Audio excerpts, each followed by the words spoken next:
Pinahayag ng Cordillera Disaster Risk Reduction and Management Council o CDRRMC na nagdeklara ng state of calamity ang mga lalawigan ng Kalinga at Ifugao matapos ang matinding pinsalang dulot ng Super Typhoon Uwan.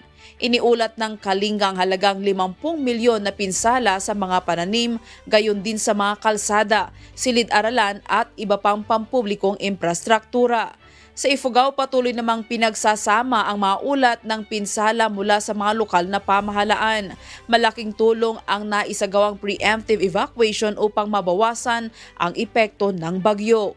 Sa kabuuan ng rehiyon, umabot sa 7 ang nasawi at 18 ang nasugatan. Patuloy naman ang pag-verify ng mga ulat dahil sa kakulangan ng kuryente at internet sa ilang lugar. Patuloy ang clearing operations ng Department of Public Works and Highways o DPWH, subalit 15 national roads sa Cordillera ang hindi pa rin madaanan. Ayon naman sa Beneco, na ibalik na ang supply ng kuryente sa 93% ng Baguio City at 76% ng Benguet.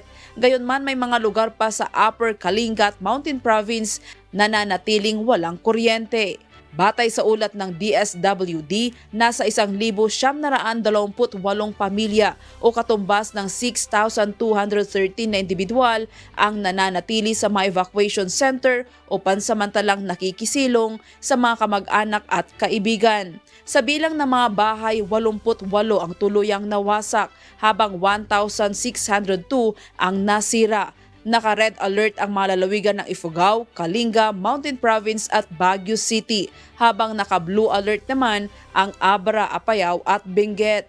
Ayon sa Department of Education, may 461 classrooms na bahagyang nasira, 148 ang malubha ang pinsala, 72 ang tuluyang nawasak. Mayroon ding 83 classrooms na may sira sa wash facilities. Sa Kalinga, 4 na paaralan ang naapektuhan ng erosion at ang Lubo Elementary School at Babanoy Elementary School ay idiniklarang hindi paligtas para sa face-to-face classes. Grace Doctolero, UNTV News and Rescue. Diyos ang aming sandigan, serbisyo publiko ang aming pinahahalagahan.